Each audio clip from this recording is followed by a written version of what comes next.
And yeah, just to begin, where's a good place to start? Just to introduce the audience here.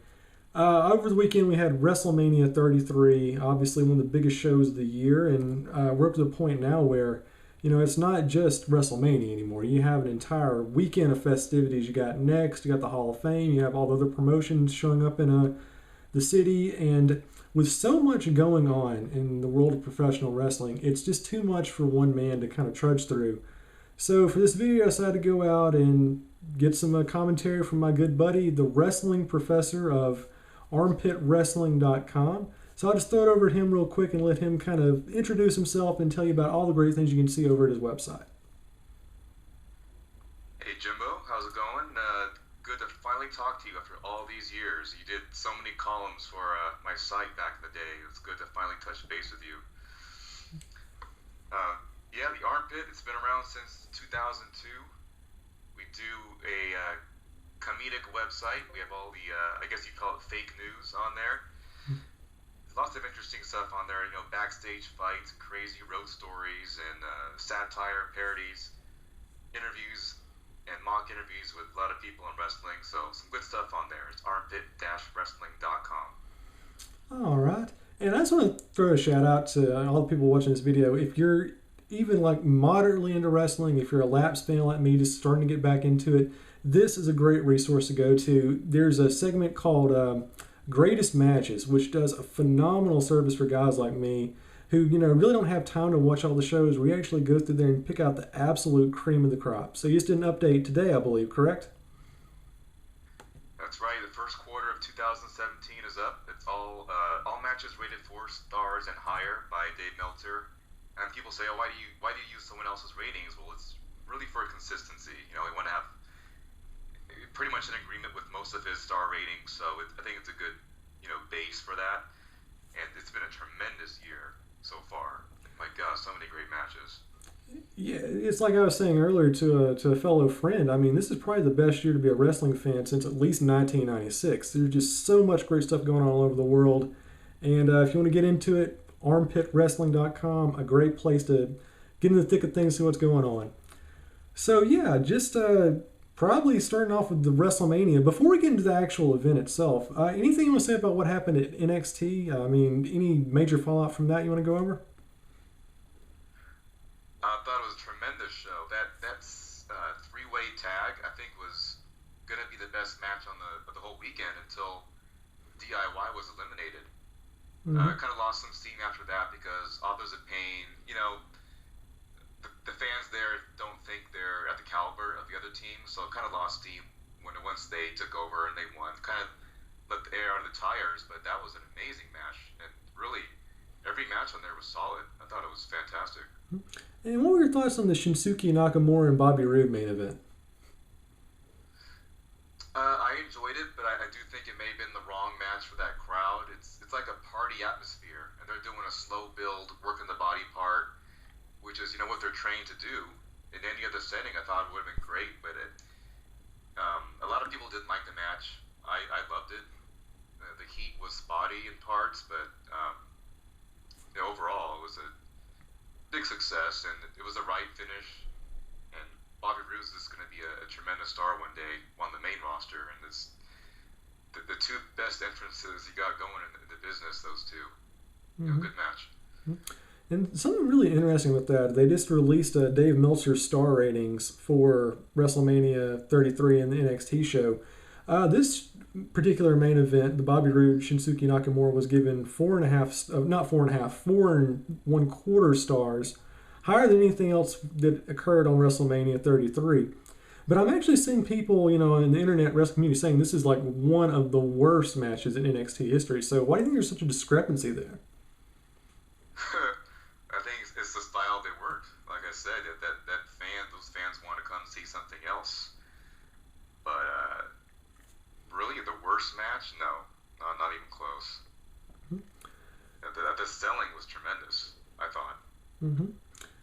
Yeah, and of course, that's a perfect segue into WrestleMania 33 itself. Well, we might go back just a little bit. Do you want to say anything about any of the other shows that went on in Orlando over the weekend, like the ROH show or CZW, I believe, was Evolve in Orlando over the weekend as well. Yeah, I have not seen the ROH show yet. I will be this week. I heard that the ladder match was excellent. The Hardy Boys and Young Bucks. Hardys did not phone it in at all. They took a lot of big bumps, and then they did it the next night at WrestleMania. That was a good show. And also, I think the WrestleCon show I heard was really good with the 10-man tag. So yeah, we definitely have plenty of material to trudge through over the spring. So I'm looking forward to reading your reviews and knowing the cream of the crop to hop into there. Now, as for WrestleMania 33, obviously you got to start with the main event, and probably the big takeaway from this show in the long haul is the Undertaker's retirement match. Is the Undertaker officially done? I mean, is this for legit his final match ever, or do you see maybe the WWE maybe kind of going back a little bit later on and wedging him in for one final run? I do think that was it. He has teased retirement after every WrestleMania, but I think this was it. And the way they handled that was probably a clear sign that's at least they're thinking right now. Now, he does get hip surgery very soon. So if he feels better after that, he may come back.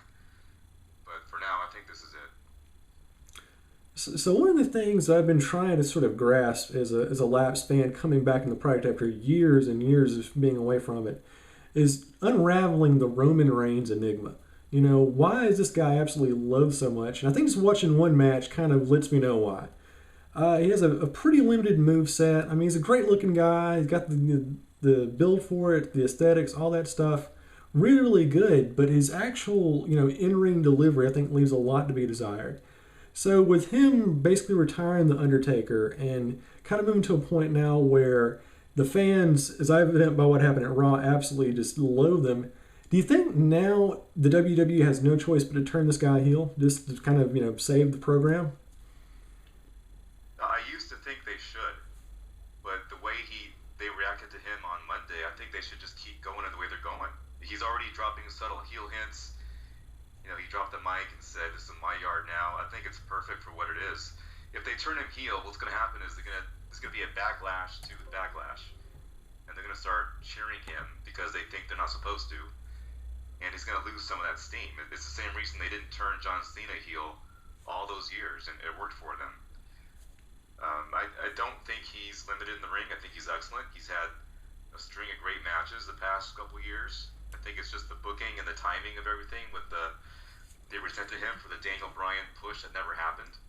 He was kind of put in that spot. He never really got over that, and then it just became the cool thing to do, is to boo him for not really any good reason why. Yeah, and I have to give you a lot of credit for your predictions because you nailed the outcome for this, and you nailed what might actually be the setup for WrestleMania 34 that dovetail into the co-main event of sorts for WrestleMania 33, the Brock Lesnar-Goldberg matchup.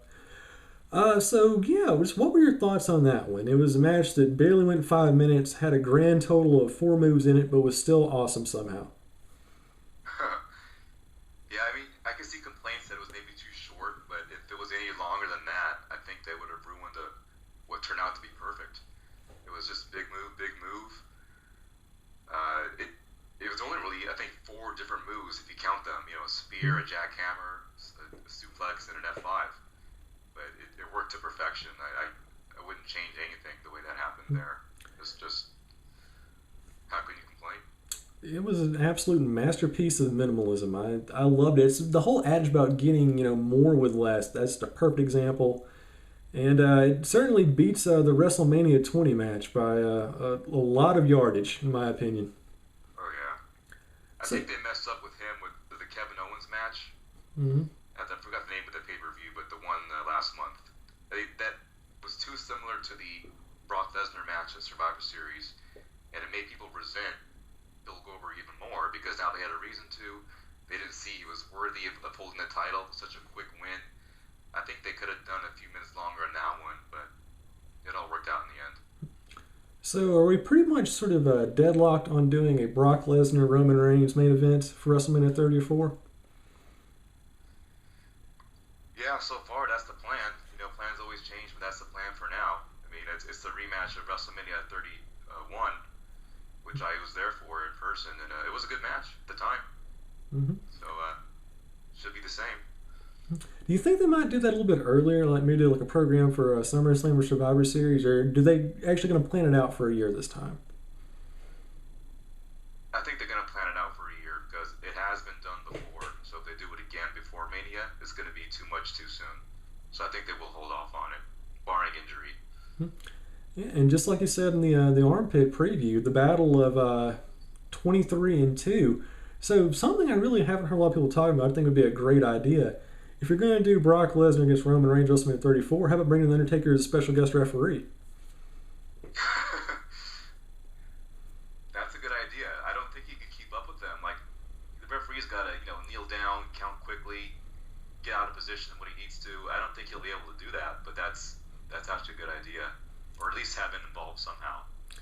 Or, they can just, trade the same 4 moves over again for, 8 minutes. It'd be pretty great. Let's see. I'm going to kind of move around the card a little bit and kind of go out of sequence. For me and for a lot of fans, most disappointing match of the entire night was Randy Orton taking on Bray Wyatt.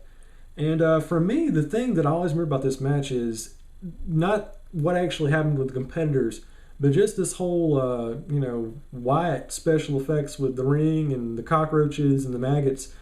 What are your general thoughts on that? Do you think this is taking the gimmick too far, or was it kind of necessary to kind of cover the fact that it really just wasn't a good match from the get-go? Yeah, that was unlike anything we've ever seen. I mean, it was a cool visual effect. 3 times may have been overkill, but I hate to blame them for that match because the show was so long at that point. People were restless. I actually forgot about that match as the show was going on. Like, great, Lesnar Goldberg is next. Like, oh yeah, I forgot. Orton Wyatt's coming up. And they were put in a bad spot.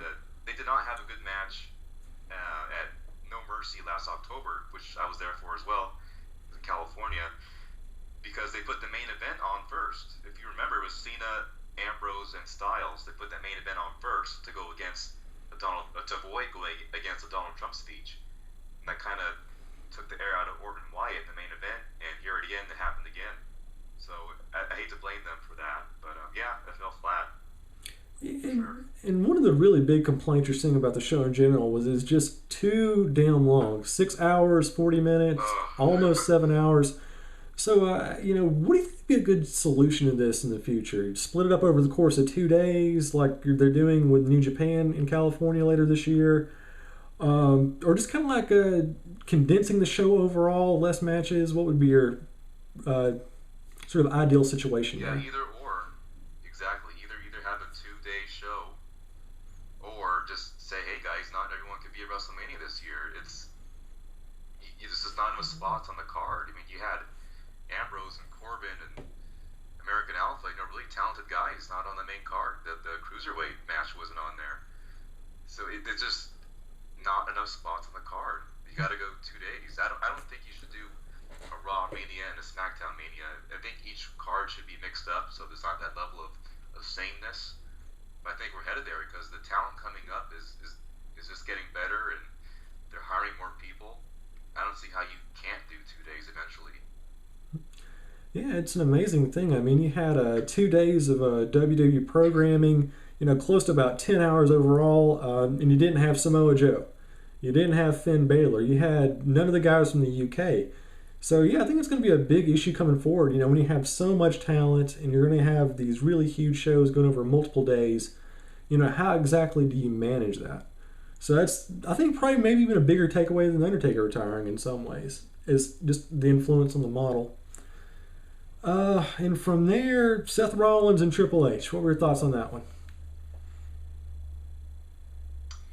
Yeah, I think sort of the same problem that Rude and Nakamura had and that Orton and Wyatt had. Just, again, long show, wrong match. Technically well worked, but it did not really work for that crowd. And Seth Rollins doing all these flying moves when he should be selling the knee. Like, you remember his doctor being on the show on Raw saying, oh, he will never wrestle again, or if he wrestles at WrestleMania, it's the end of his career, and he's acting like nothing's wrong. It just didn't make sense, and they, I don't know, should have kept it shorter. Problem is, though, the show is formatted to go a certain way, so they couldn't really call it on the fly. So they were stuck in a bad spot, but still a good match. I don't think anyone's complaining too much about it. That, and obviously you had the excuse to see Stephanie McMahon dress up like Rob Halford from Judas Priest, which I think we can all get behind. Cool. Yeah. I thought Stephanie looked great. I'm not usually a fan of her, but boy, that outfit on her looked really good. Hey, no complaints from me. All right, and I'm going to try to kill two birds with one stone here. As far as the women's matches, what were your thoughts on those? I think both were disappointing. The SmackDown Divas were put in the popcorn spot, just a buffer between Goldberg and then the main event. So it's kind of worked quickly. Um, I think Naomi really did herself some favors on the show. She won in front of her hometown. She came across as a bigger star, so she'll benefit from WrestleMania. The Raw match, Nia Jax just isn't ready yet. I thought she slowed the match down. It was anticlimactic. The whole booking's just been way off going into it. Bayley should have won on this show or at the next show in San Jose because it's their hometown. So, they both fell flat. One of the things that's really impressed me about coming back to the product after years and years away is just how much the women's division has improved. We've gotten to the point now where they've moved away from the diva stuff and the cheesecake and the exploitation, and they're actually putting on fantastic wrestling matches now, which is a huge, huge surprise, and I think something that's really good for just the entire industry overall. Absolutely, and it's only going to get better. You got the women's tournament coming up this summer. You got some of the women from Japan, and absolutely, it's going to get better and better. All right, and speaking of females, I think probably the big pander moment to the female audience, of course, is the John Cena and Miz mixed tag match. It got a lot of publicity. I mean, that's what people were talking about in the media afterwards. I guess that part's a success. But what do you think about the match overall and the big angle afterwards? Match was okay, but it was never about the match. It was all about the proposal, and anyone who's been following the business pretty closely, they knew this was coming, so it wasn't really a shock. But to people who weren't, I think they got their money's worth. They saw a magical Mania moment. People there seemed to like it. The guys didn't crap on it too much, and it got the publicity that they're looking for. So I think it went perfectly. It's a shame that we can't watch those Miz and Maurice skits anymore. Those were awesome. It's kind of a weird thing. I mean, weren't these guys headlining WrestleMania about 6 years ago, and now they're kind of stuck in the mid card? I don't think so. Times changed. They were there's so much just a deeper talent roster now compared to then that Miz never really should have been on top back then or now. So I think he's right where he should be and doing much better than I think anyone thought he has a right to be. And same with Maurice. Maurice has been really good on the promos and the whole Nikki Bella impersonations. I never knew she had that in her. And for a lot of people, the biggest mark-out moment of the entire weekend was, of course, the Fatal 4-Way tag match. The Hardy Boys, are you surprised they made it over, or was it something we all kind of knew was going to happen anyway?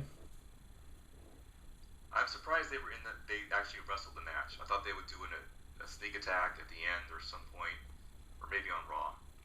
But, I was surprised they were in the match, and people complained it was too short. But I thought it was just non-stop action from start to finish. I didn't really watch it closely the first time, so I watched it again last night, and it's a lot better than I thought it was. A couple of the guys came out banged up from it, and I know the Hardys had to be hurting after the two nights back-to-back of ladder matches. But that was like you said, the highlight of the show for a lot of people.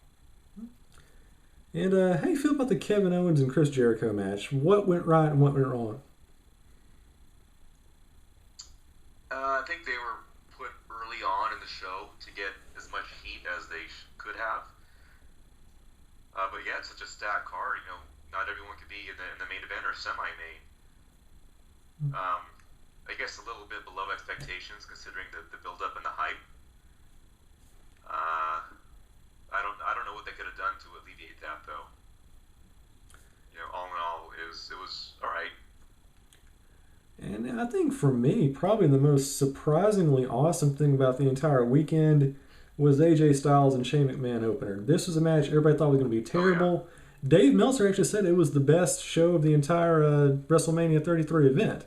So, what did you like most about this match, and were there anything that you did not like?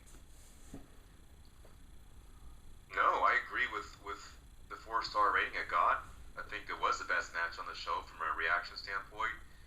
And people complaining about Shane McMahon chain wrestling is like, well, you don't expect to see that. So the fact that he did it is what made it so great. Then he pulled off the shooting star press pretty much perfectly. And the Van Daminator, that was great.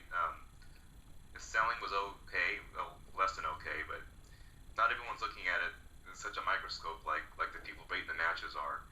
It's just a casual / hardcore audience there to see a good match, and it way over delivered. And AJ Styles, my God, he deserves an honor for that match. That's one of the best carry jobs I've seen in a long time. Another thing I really liked about that one, you kind of expect it being a Shane McMahon match. It's going to be completely, gimmicky, and he's going to jump off the top of the ring and do all this crazy stuff. But it actually turned into like a miniature battle arts match, which just threw me off guard, and I thought it was pretty awesome. Yeah, no, he didn't do anything too crazy. He did the big high spot, the press, and the elbow on the table we'd already seen on SmackDown. So if you're looking for that big Shane McMahon bump, I guess I can see you might be disappointed, but it would have been too predictable, and I thought what he did was great, was perfect for that match. All right. Could have been much worse. Yeah, it was surprisingly great. That's going to be a classic for years to come in my book, just considering, the circumstances. As far as the dark matches and the undercard stuff for WrestleMania 33, anything you want to say about those? I mean, you had the Intercontinental title match, not even actually on the main show. You had Austin Aries and Neville curtain jerking. Anything of note to say about the Battle Royal at all, or is that just a throwaway? I think it was throwaway. They make a big deal about the Battle Royal winner, but nothing really happens to the winner every year. Ambrose and Corbin redeemed themselves 2 nights later at SmackDown, I thought. Otherwise, they were put in a bad spot on the pre-show. And the Cruiserweights was the most well-wrestled match on the show by far. But again, you can't succeed in that spot. I think they'll have a classic on the next show, the Raw pay-per-view, Payback, and I'll be there in person, so I hope to see the match that they should have had at WrestleMania. And of course, WrestleMania 33 is really just the beginning of an entire, new year of angles and storylines and build-up. And that begins with, of course, the Raw and Smackdown first shows that we had earlier in the week. So what do you think are the big takeaways from those 2 shows, and what should we expect moving forward over the rest of the year? A lot of that depends on next week. They do the, quote, superstar shakeup. Not a draft. We can't call it that. Not a draft. And I hear it keeps changing every day. So it's hard to say what's going to happen. I think Reigns will stay on Raw, which he should. Nakamura will be the big star on SmackDown, which he should. So it has a lot of opportunities for a fresh look and feel for the next 6 months or so. I think they're going to pair Miz with Nakamura because they don't trust him on the mic, so he can carry that. Matches may not be the best, but I think he'll get over. So it really depends. They're losing a lot of stars. Undertaker, Cena, Lesnar's not going to come back for a while. Goldberg's gone. I think that's the big takeaway from WrestleMania. So they're forced to elevate new stars and make fresh matchups, and that's WWE historically. They make their best moves when they have to, like when Shawn Michaels went away with his back injury and they had no talent. They had to go with Austin, and before that, Bret Hart, because all their stars, the big physiques in the steroid era, he left the company, went to WCW, so they had to push him. That's the only way they make new stars. So sometimes those top stars leaving is a good thing, and there's no shortage of talent on the main roster or coming up. And NXT, I think, is going to have a really strong year. You got Chris Hero, Cassius Ohno, you got Bobby Roode, you got Drew Galloway coming up, you have Adam Cole rumored to come, Bobby Fish and Kyle O'Reilly coming up. So that's going to be a brand to watch out for as well. And of course, WWE could buy ROH at any day now, so that's also something to throw out there. We'll see. Yeah, and since you have so many of the big main star attractions taking time off to recuperate or just take breaks, do you think there's any particular wrestler on the WWE roster who'll become a huge breakout star over the next 6 or so months? I think Nakamura is, of course, he's a big star to a big section of the audience, but not to the casuals. I think he will get over. Like I said, I think there's potential with Baron Corbin. Believe it or not, I don't know if he'll break through like the way they want him to, but I think he's gonna keep improving. Braun Strowman keeps improving.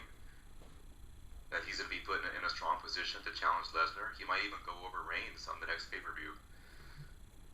As far as breakout star, God, it's hard to say. I don't see anyone on the horizon to be, the next Cena. I think Lesnar could have been that guy, but he can't because he won't work the full schedule. But he could have been Austin level star if he worked a full-time schedule. I mean, he's got everything going for him, but that's not going to happen. So it's just going to be a strong year. A bunch of guys who maybe not be A plus players, but solid B plus A minus, and they look healthy going for next year until WrestleMania. So that's the good news.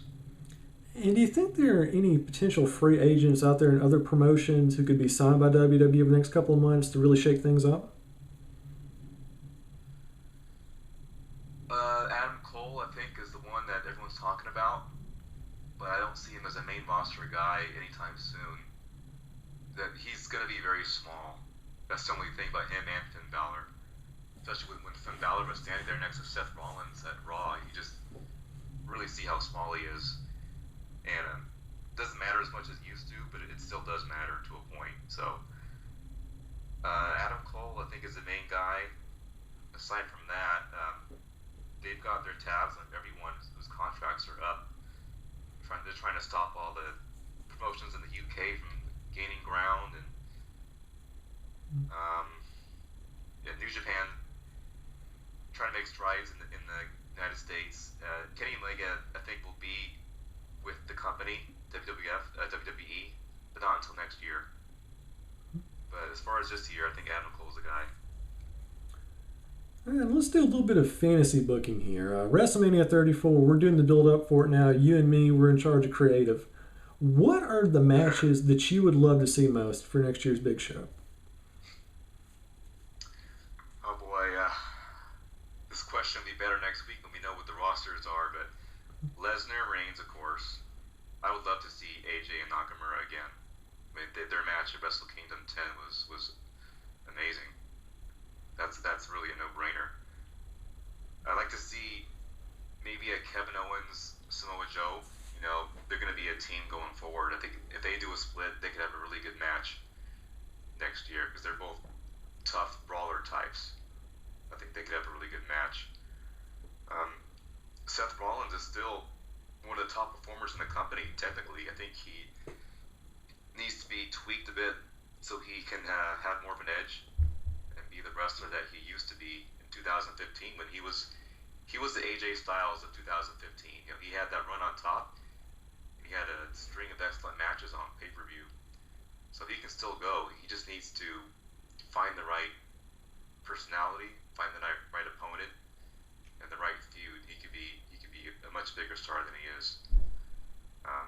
And also, I think Big Cass is a can't-miss star of the future. Just because he's going to get so many chances with his size and his look, Vince is going to keep going with him until he fails.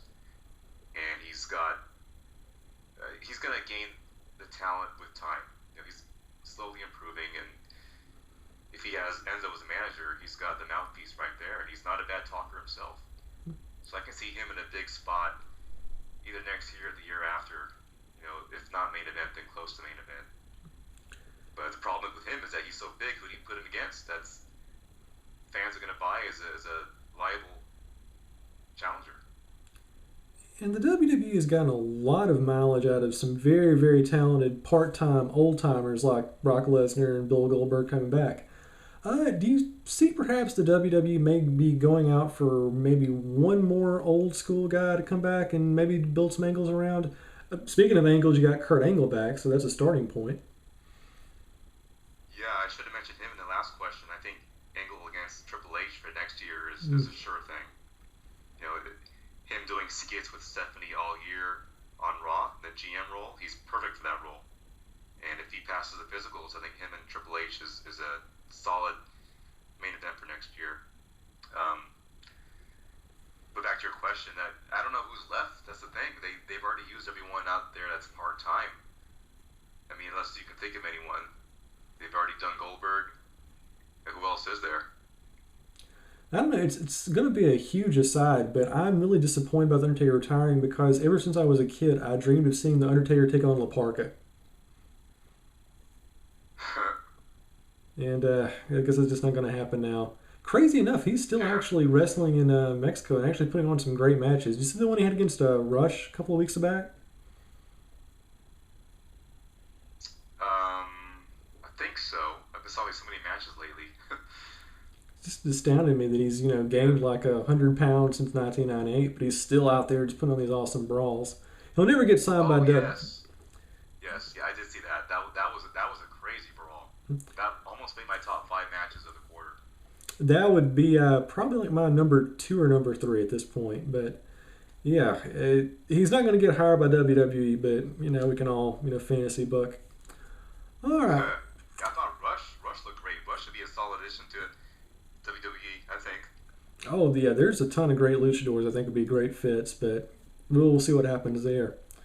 All right, so just to kind of wrap up the conversation here, I want to remind everybody to go to armpitwrestling.com. It's got all the great pro wrestling satire has been going on since 2004. Is that when you started, or 2005? 2005. There's a website before that called something else in 2002, but 2005 was the Armpit. That's actually armpit-wrestling.com. I got to put the dash in there because someone snapped up the old URL of armpitwrestling.com. So armpit-wrestling.com. Yeah, we'll get that as the annotation, like as soon as the video begins. For the longest time, the armpit.com was owned by like a Limp Bizkit like fan club, so you gotta be careful with your URLs. Yeah, that's true. But yeah, thanks a lot for having me. It's again good to talk to you after all these years. Absolutely, and for everything. Yeah, and just throwing out to our audience, if you enjoy videos like this, let us know. If you want to see us do more recaps or previews of shows, let us know. We'll see what we can do. And WP, obviously, anytime you need content for armpitwrestling.com, I'm your man. Thank you. Hey, I try. All right, yeah, any concluding comments or anything to look forward to? Just any pitches you want to get out there? I don't know. So much stuff that's happened over the week. I'm trying to take a break from wrestling. WrestleMania week is like the whole peak of the year. So the site's doing a lot better, gaining ground, gaining traction, and just keep going, keep doing the greatest matches, keep doing the interviews and all the parodies and satires. I never get tired doing that stuff. I love it. Yeah, and if absolutely nothing, even if you're not really a pro wrestling fan, you need to check out the website because it is really, really hilarious. I love the one you just did about the college students protesting patriotic wrestlers. That just made me laugh my ass off. So it's great stuff all around. Oh, thank you. And again, people love the backstage fights more than anything, and we really, really go into depth on each fight that's you might have heard of in the past, and we research all the newsletters, all the shoot interviews, the podcasts, so we put as much detail as we can, the background, blow by blow what happened in the aftermath. People love that, so we keep doing that as much as we can, and there's no shortage of backstage fights, past and present and future, coming forward. And you got keep building on that. Plus, you got the road stories, love advice from Tom Zink, all sorts of great stuff on there. So you need to check that out. All right. Well, I just want to thank you so much again, Wrestling Professor, for your time. It's a pleasure to hear from you. And yeah, go to armpit-wrestling.com as soon as you can. You won't regret it. And we'll be seeing you at the upcoming event. We'll be seeing you in the ring shortly. So thank you so much, Wrestling Professor. I wish you a most pleasant day. Thank you so much for your time. Thanks, Jim. We'll do it again. Appreciate it. Absolutely.